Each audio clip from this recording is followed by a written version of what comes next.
이사야서 2장 11절에서 12절에서 22절까지 말씀 같이 읽습니다.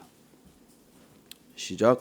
대저 만군의 여호와의 날이 모든 교만한 자와 거만한 자와 자고한 자에게 임하리니 그들이 낮아지리라. 또 레바논의 높고 높은 모든 백향목과 바산의 모든 상수리 나무와 모든 높은 산과 모든 솟아오른 작은 언덕과 모든 높은 망대와 모든 견고한 성벽과 다시스의 모든 배와 모든 아름다운 조각물에 임하리니 그날의 자고한 자는 굴복되며 교만한 자는 낮아지고 여호와께서 홀로 높임을 받으실 것이요 우상들은 온전히 없어질 것이며 사람들이 아멜과 토굴로 들어가서 여호와께서 땅을 진동시키려고 일어나실 때 그의 위엄과 그 광대하심의 영광을 피할 것이라. 사람이 자기를 위하여 경배하려고 만들었던 은우상과 금우상을 그날에 두더지와 박쥐에게 던지고 아멜과 험악한 바위 틈에 들어가서 여호와께서 땅을 진동시키려고 일어나실 때 그의 위엄과 그 광대하심의 영광을 피하리라. 너희는 인생을 의지하지 말라. 그의 호흡은 코에 있나니 새말가치가 어디 있느냐. 아멘. 우리가 요한계시록을 읽고 나면은 어떤 특별한 느낌을 갖게 됩니다. 안에서는 밖을 볼 수 있지만은 밖에서는 안이 보이지 않는 거울을 우리는 반투명 유리, 반투명 거울이라고 하죠. 여기서 보면은 저쪽이 보입니다. 그러나 저쪽에서는 이쪽을 보지 못해요. 저는 여러분들이 요한계시록을 읽고 나면은 우리 인생이 반투명 유리에 갇혀 있다는 것을 알게 됩니다. 우리는 저쪽이 보이지 않지만 저쪽에서는 이쪽을 환히 보고 있습니다. 하나님께서는 우리의 일거수일투족을 다 보고 계시고 다 알고 계십니다. 그래서 우리는 그분을 전능하다고 말합니다. 내 형편을 보면 전능할 게 하나도 없어요. 내가 기도한 게 다 이루어졌습니까? 뭐 그런 고백도 있으시죠. 그러나 내가 원하는 것들, 내가 갈망하는 것들, 내가 간구하는 것들 어느 것 하나 제대로 되지 않는 것을 우리는 잘 압니다. 그래서 우리의 신앙은 하나님을 안 믿는 게 아니에요. 하나님을 믿긴 하지만 그러나 하나님으로 부족하다는 것이 문제예요. 그래서 우리는 하나님도 믿지만 그러나 또 우리를 도와줄 존재가 있다면 그냥 여지없이 달려가는 것입니다. 그렇게 하나님 이외에 하나님 보완할 수 있는 존재가 있다는 것, 하나님만 전적으로 믿고 살기에는 너무나 많은 이 세상에 눈에 보이는 현란한 것들이 있다는 것, 그걸 우리는 우상이라고 말하는 것이죠. 그래서 지금 이 이사야를 통해서 우리에게 끊임없이 계속해서 반복되는 하나님의 경고는 그게 결국은 대가를 지불한다는 것입니다. 우리 인생이 정말 제대로 계산할 수만 있다면 우리가 긴 시간표를 넘어서서 영원한 시간표를 놓고 계산할 수만 있다면 우상으로 달려갈 이유는 없지요. 그러나 우리는 눈앞의 것들을 자꾸 넣고 계산하기 때문에 그 계산하는 버릇 때문에 그 손익을 따지는 버릇 때문에 그래서 우리는 그야말로 제 꾀에 제가 넘어지고 자기가 판 웅덩이에 자기가 파지는 그렇게 빠지고 마는 그런 안타까운 일들을 경험하는 것이죠. 오늘 그런 사람들이 어떤 결말을 맞게 될지를 다시 말씀해 주고 계십니다. 12절 말씀 읽습니다. 시작. 대저 만군의 여호와의 날이 모든 교만한 자와 거만한 자와 자고한 자에게 임하리니 그들이 낮아지리라. 대저 이건 왜냐하면이에요. 이렇게 번역을 했지만 우리는 뭐 요새는 이런 말 안 쓰잖아요. 그래서 성경이 그냥 이렇게 어렵게 느껴지는 거예요. 대저가 뭐야? 뭐 큰 젓가락이야? 뭐야? 안 들어본 사람들은 이게 이제 고민이란 말이에요. 대저.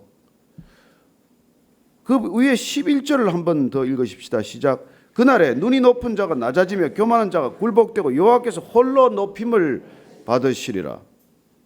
지금 우리가 보기에는 어마어마한 능력을 가진 사람들, 대단한 위치에 있는 사람들, 뭐 무소불위의 권력을 휘두르는 사람들, 그냥 없는 게 없는 사람들, 그런 사람들 보면은 와, 여러분 그 앞에서 그냥 주눅 들지 않습니까?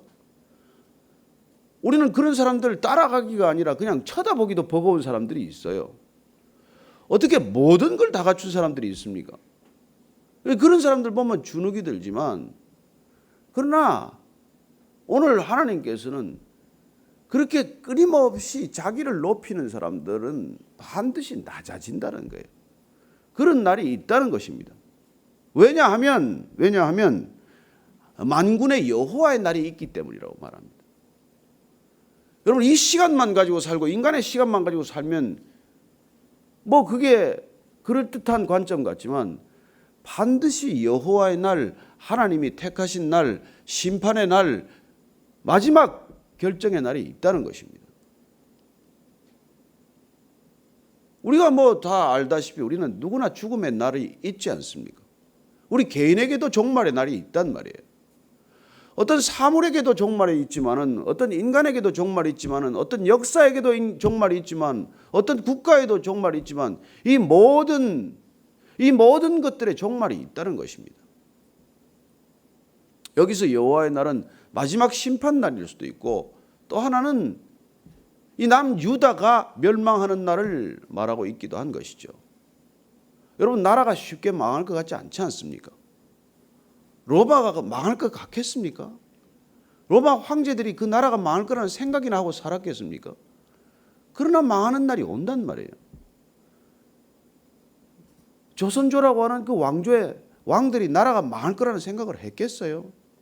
그러나 망하는 날이 오지 않았습니까? 월남이 패망할 날이 오리라고 그 사람들이 생각했겠어요? 그러나 패망하는 날이 온단 말이에요. 우리는 이 나라가 지금 망하지 않을 거라는 굳은 믿음을 가지고 사는 것 같아요. 그러나 망할 수도 있다는 것입니다. 정말 우리가 하기에 따라서는 정신 차리지 않으면 멸망은 우리가 자초하는 일이 되고 말 것입니다. 우리가 그야말로 나라와 민족을 위해서 아침에 우리가 별로 할 일이 없는 것 같지만, 할 수 있는 일이 없는 것 같지만, 가장 위대한 일은 이 나라 이 민족을 위해서 기도하는 일입니다. 오늘 광복절입니다. 나라를 되찾았던 날이에요. 나라가 망했던 것을 우리는 잊어버렸습니다. 그야말로 일본 말을 못하면 사람이 아니라고 기어다녀야 했던 그런 수모를 우리는 겪지 않았습니다. 엉덩이를 걷어차이면서 동해 사무소를 떠나야 했던 그런 경험을 우리는 들어보지도 못했어요. 그렇습니다. 일본 말로 이름을 다 이렇게 개명해야 했던 시절이 있었고, 태어날 때부터 일본 이름을 받아야 했던 때가 있었어요. 엊그제도 누가 한 분을 만났는데 그 일본 이름이, 한국 이름이 김혜자래요. 혜자인데 왜 이렇게 촌스러운 이름이 됐냐고 본인이 스스로 이름을 하는데, 그때는 무슨 김있고 임있고 할 때 고자 이름을 다시 해방되고 나서 다시 우리말로 하다 보니까 혜자가 되었다는 거예요. 원래 짓기는 일본 이름을 지었는데. 그런 사람들이 지금 곳곳이 아직도 기억을 가지고 살아가는 이 나라가 아직도 정신을 못 차린다면 얼마나 한심한 일이겠어요. 오늘 광복절인 거 아시죠? 국기 다셨습니까? 뭐 안 다셨겠죠. 아파트에서 누가 달아주겠죠. 우리는 그냥 국기에 대한 생각 자체도 이제 없어지고 만 것이죠. 국기 많이 달면 촌스러워지는 세상이 된 겁니다. 또 태극기 안고 자꾸 시위하다가 또 그런 이미지가 젊은 사람들한테 더 깊이 새겨졌어요. 그러나 나라를 잃었던 사람들, 나라가 망했던 것을 경험한 사람들, 나라 없는 서름을 겪었던 사람들은 여러분 그것보다 더 큰 일이 없는 것이죠. 내 하나 잘 되고 잘못되고 문제가 아니라 나라를 잃어버린다는 것, 나라가 망한다는 것, 상상도 못할 그런 고통을 겪는다는 것을 우리는 기억하지 못합니다. 그러나 어쨌건 우리는 그런 끝이 있다는 것을 우리가 기억하는 것, 그게 신앙의 핵심이에요. 왜냐하면 여호와의 날, 하나님이 결정한 시간이 있다는 것입니다. 모든 시작이 있다면 모든 건 끝이 있습니다. 온 우주가 시작이 되었다면 끝이 있는 거예요. 그게 비록 내 살아가는 시간에 그 끝을 볼 수 없을지 몰라도, 그러나 우리 인류 전체는 끝을 향해서 가고 있는 거예요. 그래서 오늘 그렇게 인간들이 그렇게 이 같은 표현을 여러 번 썼습니다. 교만, 거만, 자고, 다 이게 자기 자신을 높이는 것이죠. 왜 자기 자신을 높일까요? 진짜 높은 존재를 우리가 못 보기 때문에 그런 것이죠. 왜 교만해집니까? 정말 위대하신 분 앞에 안 서서 그런 것이죠. 정말 제가 대통령 청와대를 새 정권에 출입하면서 대통령한테 인사하는 사람들을 유심히 봐요. 이렇게 와서 어떤 사람은 90도로 허리를 꺾고 그렇게 걸어 들어오는 걸 봅니다. 대통령 만나는 게. 대통령 하나만 요새는 그렇게까지 굽실거리는 사람이 별로 없었습니다만은 대통령이 셀카도 찍고 하는데 굽실거릴 일이 있겠습니까만은 과거 정권에는 그런 일들이 있었어요. 그냥 허리를 조아리고 눈을 마주치지 못하고 그냥 고개를 들지 못하는 그런 관계.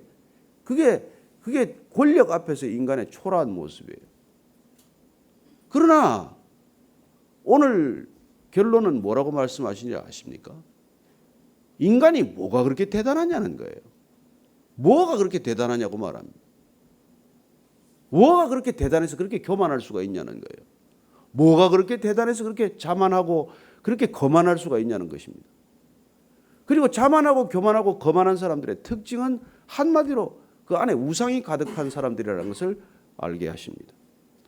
그래서 오늘 하나님이 정한 시간이 되면은 그들은 그냥 완전히 낮아질 것이라고 말합니다. 여러분 바벨탑을 인간이 쌓지 않았습니까? 그러나 한순간에 무너집니다. 바벨탑. 우리는 에녹 성을 쌓습니다. 그러나 한순간에 무너질 것입니다. 성경은 다니엘서를 보면 느부갓네살이 그런 존재라는 것을 우리에게 알려주고 있습니다. 다니엘서 한번 잠깐만 보십시다. 다니엘서 4장 30절 이하를 한번 읽어보겠습니다. 느부갓네살 가장 어릴 때 왕이 되었나 그런 생각 안 하시죠? 간 4살의 왕이 되었나 이게 아닙니다. 느부갓네살 왕. 자 30절 이하를 읽습니다. 시작. 나 왕이 말하여 이르되 이 큰 바벨론은 내가 능력과 권세로 건설하여 나의 도성으로 삼고 이것으로 내 위엄의 영광을 나타낸 것이 아니냐 하였더니 이 말이 아직도 나 왕의 입에 있을 때 하늘에서 소리가 내려 이르되 느부갓네살 왕아 내게 말하노니 나라의 왕위가 내게서 떠났느니라. 내가 사람에게서 쫓겨나서 들짐승과 함께 살면서 소처럼 풀을 먹을 것이요 이와 같이 7대를 지내서 지극히 높으신 이가 사람의 나라를 다스리시며 자기의 뜻대로 그것을 누구에게든지 주시는 줄을 알기까지 이르리라 하더라. 여러분 이 왕이 말이 느부갓네살이 이 모든 걸 내 힘으로 내 권력으로 내 능력으로 다 건설했다는 이 큰 바벨론을. 그렇습니다. 그런 내 위엄과 영광을 드러내는 순간에 하나님께서 그 왕위를 빼앗아서 한 사람의 지극한 보잘것없는 인간으로 만들어 보실 수 있다는 것을 가르쳐 주십니다. 오늘날 우리는 권력의 끝을 보고 있습니다. 수많은 권력들이 어떤 결말을 맞게 되는지를 보고 있어요. 그 권력을 비판하는 권력도 조심해야 하겠죠. 저는 오늘 이 이사야서 말씀을 통해서 반드시 그 하나님이 정하신 때에 자고한 교만한 거만한 모든 것들은 초라하고 수치스러운 모습이 될 것이라는 것입니다. 그래서 우리가 조심해야 한다는 것이죠. 그래서 그들을 비판하는 것이 아니라 그래서 내가 조심해야 한다는 것입니다. 여러분 높은 사람들이 교만한 건 많은 건 얘기하는 게 아니에요. 없으면 없어도 교만해요. 지금 이 사회가 교만의 극치입니다. 빈부를 떠나서 교만하고 지식의 격차를 떠나서 교만해요. 얼마나 이 사회가 교만해졌는지 모릅니다. 그래서 무슨 SNS를 봐도 정말 가관이고 무슨 미디어를 봐도 정말 속이 뒤집히는 일이 한두 가지가 아니고 그냥 이 세상을 걸어가도 교만의 천지예요. 하다못해 지하철을 타도 가관입니다, 여러분. 정말 겸손을 잃어버린 세대가 되고 만 것이죠. 왜요? 다들 하나님을 떠났으니까. 여러분 하나님을 떠나면 그냥 자연스럽게 일어나는 삶의 모습이 교만이에요. 무슨 특별히 교만하려고 애쓸 게 없습니다.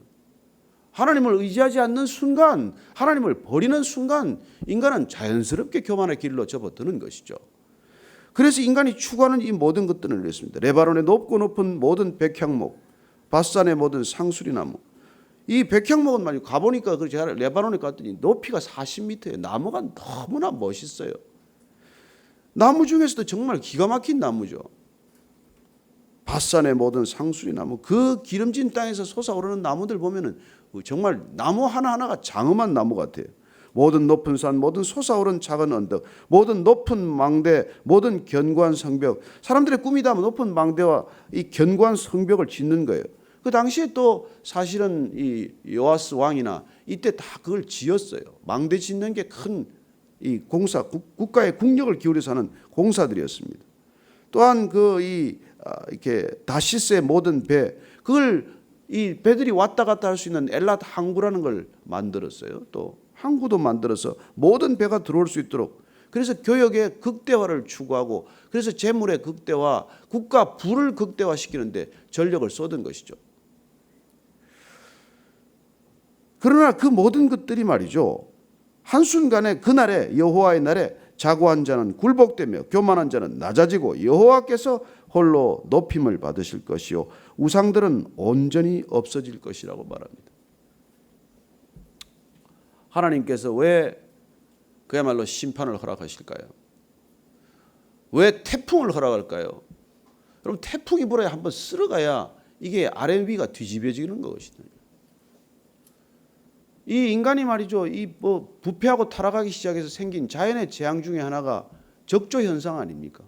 바다에 적조 현상이 일어나면 여러분 생물들이 못 삽니다. 인간이 황토흙을 뿌려서 그걸 조금 만회해 보겠다고 수단 흙어가서 뿌려보지만 쉽게 안 됩니다. 그러나 단 한 번 태풍이 불면 한순간에 아랫물 윗물이 뒤집어지면서 모든 적조가 사라집니다. 저는 우리 인생에 태풍을 허락하시는 하나님께 감사할 수 있게 되기를 바랍니다. 내 힘으로 어쩌지 못하는 인생의 이 부정, 부패, 비리, 이 모든 것들이 한번 뒤집어지는 인생의 태풍, 나라의 태풍, 그런 것들을 하나님께서는 허락하시는 것이죠. 그래서 혁명, 전쟁 이런 것들을 하나님께서는 허락하시고 쓰시는 분이십니다. 인간이 어찌할 수 없는 이 악을, 사회 악을 소탕하는 하나님의 방법 중에 하나예요. 전쟁을 허락하시면 끔찍한 결과를 맞습니다. 다 허물어버리고 폐허로 만들어버리고 다시 시작하게 하는 것이죠. 그때 우상들은 온전히 사라지고 맙니다. 사람들은 암혈과 토굴로 들어가서 여호와께서 땅을 진동시키려고 일어나실 때 그의 위엄과 그 광대하심과 영광을 피할 것이라. 사람들은 어떻게 합니까? 20절, 21절, 22절 읽습니다. 시작. 사람이 자기를 위하여 경배하려고 만들었던 금우상과 은우상을 그날에 두더지와 박쥐에게 던지고 아멜과 험악한 바위 틈에 들어가서 여호와께서 땅을 진동시키려고 일어나실 때 그의 위엄과 그 광대하심의 영광을 피하리라. 너희는 인생을 의지하지 말라. 그의 호흡은 코에 있나니 새말 가치가 어디 있느냐. 20절 우선 보면 사람들이 왜 우상을 집착하는지를 한마디로 말씀해 주십니다. 자기를 위하여 경배하려고. 우상을 경배하는 게 아니에요. 사실은 자기를 경배하는 것입니다. 만들어 놓고 지금 우상에 절하는 게 아니에요. 먼저 자기 자신에게 절한 것입니다. 우상을 왜 만듭니까? 자기를 우상으로 만들었기 때문에 그래요. 인간은 안에 있는 것을 다 밖으로 꺼내놓게 마련입니다. 안에 없는 것이 밖으로 드러나는 법은 없어요. 생각하지 않은 것을 할 수 없습니다. 말하지 않은 것을 할 수 없어요. 그래서 인간이 우상에 절하는 것은 내 안에 우상이 가득하기 때문이에요. 아니, 나를 우상으로 만들었기 때문입니다. 여러분, 하나님을 믿지 않는다는 것은 나를 믿는다는 거예요. 하나님을 의지하지 않는다는 것은 나를 의지하겠다는 것입니다. 그 어리석은 선택 때문에 나를 경배하기 시작을 하고, 나를 경배하면 경배할수록 내가 두렵기 때문에, 두려움을 해결할 수 없기 때문에 눈에 보이는 우상 따위를 만들어서 그걸로 안심을 찾는 거예요. 안심이 됩니까? 여호와의 날에 그는 암혈, 굴혈, 토굴로 잦아든다고 말합니다. 참, 저는 아침마다 이런 설교를 하면서 말이죠. 이분들은 이제 들을 만큼 들었는데 왜 내가 이분들한테 자꾸 이 얘기를 해야 되나? 죄송합니다, 여러분. 그나마 이걸 듣고 또 어디 또 요새는 인터넷으로도 듣고 듣는다고 그러니까 여러분들 어떻게 보면 희생당하고 있는 것 같아요. 아예 압니다, 목사님. 전 다 알아요, 이제. 그런 분들은 가서 전하십시오. 가서 전하세요. 왜 그분들이, 그 사람들이 우상에 묶여 사는지를 알려주십시오. 풀려날 길이 없습니다. 뭐에 두려워하는지도 모르고 왜 그런 인생이 꼬였는지를 몰라요. 인생이 그렇게 된 이유를 알면 그렇게 살겠습니까? 몰라서 그렇게 사는 거예요.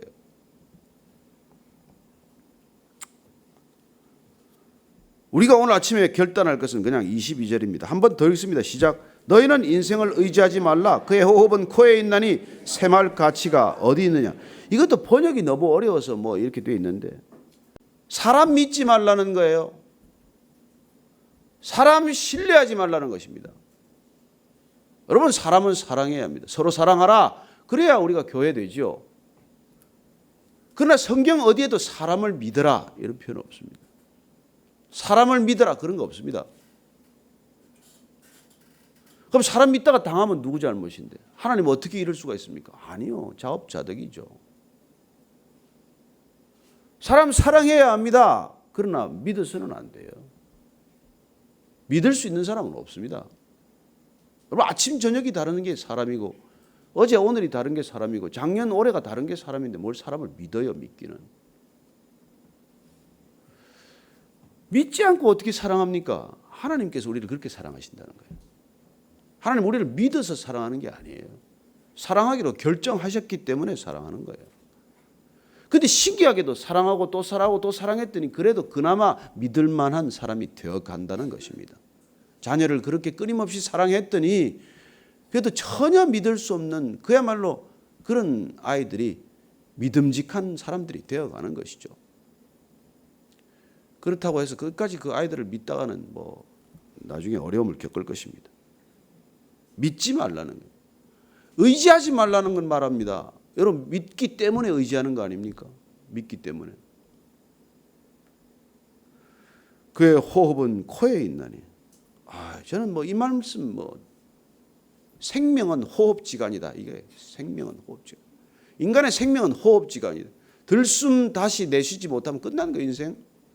한번 들이쉰 숨 내쉬지 못하면 우리는 뭐 그다음에 그 절차는 잘 아시지 않습니까? 이거 태우든지 뭐 묻어버리든지 해야 되는데, 어제 우리 교역자 수련회를 어제 장례하는 그 장례문 납골당에 갔어요. 납골당에 가서 이제 일 수련회를 한 거예요. 삶과 죽음의 경계 가운데서 우리가 수련회를 한번 하자. 거기 다행히 뭐 거기 요새 그 지난번에 우리 김철수 형제 그 이렇게 장례하면서 그 뭐라 그러나요? 유골 한번 갖다 놓은 곳이 거기 이게 신기하게 이제 교회 밑에다가 납골당을 만들고 그 옆에 호텔도 하나 짓고 그 옆에 식당도 있고 티하우스도 있고 이래서 아주 그 이렇게 장소가 재미있어요. 그래서 어제 가서 거기서 같이 일 수련회를 했는데, 저는 그 묘지에 갈 때마다 그렇게 참 많은 것을 생각하죠. 나는 언제 올 건가? 나는 언제 올 건가? 나는 잘 압니다. 언제 갈지. 들이쉰 숨 내쉬지 못할 때. 그때 가는 거죠. 더 이상 호흡할 수 없을 때. 그렇게 코끝에 생명이 있는 그 인간을 어떻게 믿냐는 거예요. 어떻게 의지하느냐고 말합니다. 어떻게 의지하느냐고. 여러분, 왜 어릴 때 부모님을 빨리 여인 애들이 잘 되는지 아시죠? 부모를 의지하지 않기 때문에. 그래서 여러분들 자녀 가장 잘 키우는 게 뭐예요? 부모를 의지하지 않게 키우는 거예요. 그런데 우리나라 부모들이 너무 자녀들이 본인들을 의지하게 만들어. 심지어 제가 며칠 전에 얘기 들었는데 어떤 권사님인데 아이를 일부러 그 직장을 그만두게 만들고 자기를 의지하게 만들어놔서 생활비 줄 텐데 왜 그 직장에 다니냐는 거예요. 그까지 그 쥐꼬리만한 월급 받고 왜 그 길 다니냐. 내 비서처럼 굴면 내가 다 먹여 살릴 텐데. 그런 악한 부모가 권사래요, 권사. 뭘 지혜롭지 못해도 그런 지혜롭지 못한 부모가 어디 있습니까? 어떻게 자기를 의지하라고 그래요? 교회를 어떻게 다닌 거예요? 설교를 무슨 설교를 들었길래? 여러분, 자녀 잘 키우는 건 나를 의지하지 않게 만드는 거예요. 선교사들 자녀가 왜 다른지 아십니까? 어느 선교사님 그래 아이들 불러 모아놓고 하나님은 너한테 누구냐? 아버지입니다. 나도 하나님이 내 아버지다. 우리 다 아버지한테 돈 다 쓰자. 각자가 다 쓰자. 그 선교사님 자녀 넷다 잘 됐습니다. 다 자기 공부 실력으로 유학 갔어요. 다. 여러분, 오래 끼고 있으면 자녀들 망치는 길이에요. 어떻게 빨리 자립시킬 것입니까? 어떻게 하나님을 의지하게 할 것입니까? 하나님을 내가 의지해야 우리 자녀가 그 모습을 볼 것이고 내가 그 자녀를 돌보겠다는 생각을 버려야 하나님이 돌보시죠. 그게 자녀 교육 잘하는 거 아니십니까? 그래서 거기 뭐 새말 가치가 어디 있냐 이 표현이 좀 그렇긴 한데 생명이 그냥 코끝에 있는 사람들 그걸 그렇게 대단하게 여기지 말라는 거예요. 뭐가 대단하냐? 여러분 대단한 사람 없습니다. 대단한 하나님께 붙들린 사람만이 있을 뿐입니다. 위대한 인간 없습니다. 위대한 하나님께 붙들린 사람만 있을 뿐입니다. 사람은 별것 아닙니다. 사람은 대단한 사람이 없습니다. 그래서 교만할 수가 없는 것이죠. 그래서 선줄로 알지 않는 것이죠. 그래서 무릎을 꿇고 기도하는 것이죠. 그래서 두 손을 들고 기도하는 것이죠. 항복한 거예요. 내 인생 주님의 것입니다. 오늘도 주 앞에서 그런 저와 여러분 되기를 축복합니다. 뭐가 그렇게 얘가 있어요?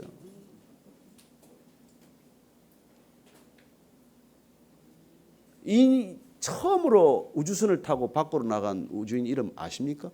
유리 가가린이라고. 스푸트니크인가요?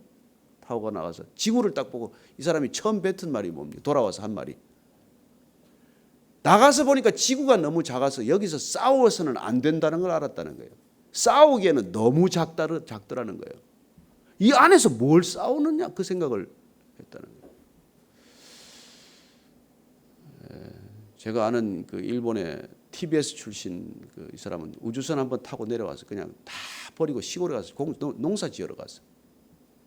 저는 여러분들이 그게 극단적인 선택하라는 게 아니에요. 그게 아니고 싸울 시간이 없다는 거. 사랑하고 사십시오. 교만할 어리석음을 갖지 말라는 것이죠. 오늘도 한번 주님 앞에서 겸손한 기도의 자리가 되기를 축복합니다. 같이 기도하겠습니다. 하나님 아버지, 잘난 체 하고 싶습니다. 잘난 사람도 많습니다. 잘난 사람이 부럽기도 합니다. 그러나 주님 오늘 말씀을 보니까 뭐 끝에 호흡에 숨 하나 끊어지면 아무것도 아닌 존재를 뭐 그렇게 대단하게 생각하느냐? 뭐가 그리 대단하냐? 제 자신에게 묻는 질문으로 받겠습니다. 너 뭐 그렇게 대단하냐? 그렇습니다. 주님. 주님 앞에 설 때만이 우리는 지극히 연약한 존재요. 주님 한순간 붙들어 주지 않으면 서 있을 수도 없는 존재라는 것 깨닫습니다. 주님 일평생 겸손하게 살게 도와주시고 교만할 때마다 주님 쳐서 복종케 하시고 다시 한번 이 세상 가운데서 오직 주님의 형상만을 드러내는 우리 모두가 되게 하여 주옵소서. 하나님 아버지 감사합니다. 제가 누구인지 알게 하셔서 십자가에서 하나님이 누구신지를 알게 하신 우리 구주 예수 그리스도의 은혜와 하나님 아버지의 그 사랑과 성령의 차고 넘치는 기름 부으심이 오늘 말씀을 따라 나 자신도 대단치 않지만은 인간 너무 대단하고 위대하게 생각하지 않기로 결정한 그리하여 인간을 사랑하되 결코 신뢰하고 의지하지 않기로 결정한 이 자리에 고개 숙인 모든 성령의 사람들 하나님의 지체들 위해 지금부터 영원까지 함께 하시기를 간절히 축원하옵나이다. 아멘.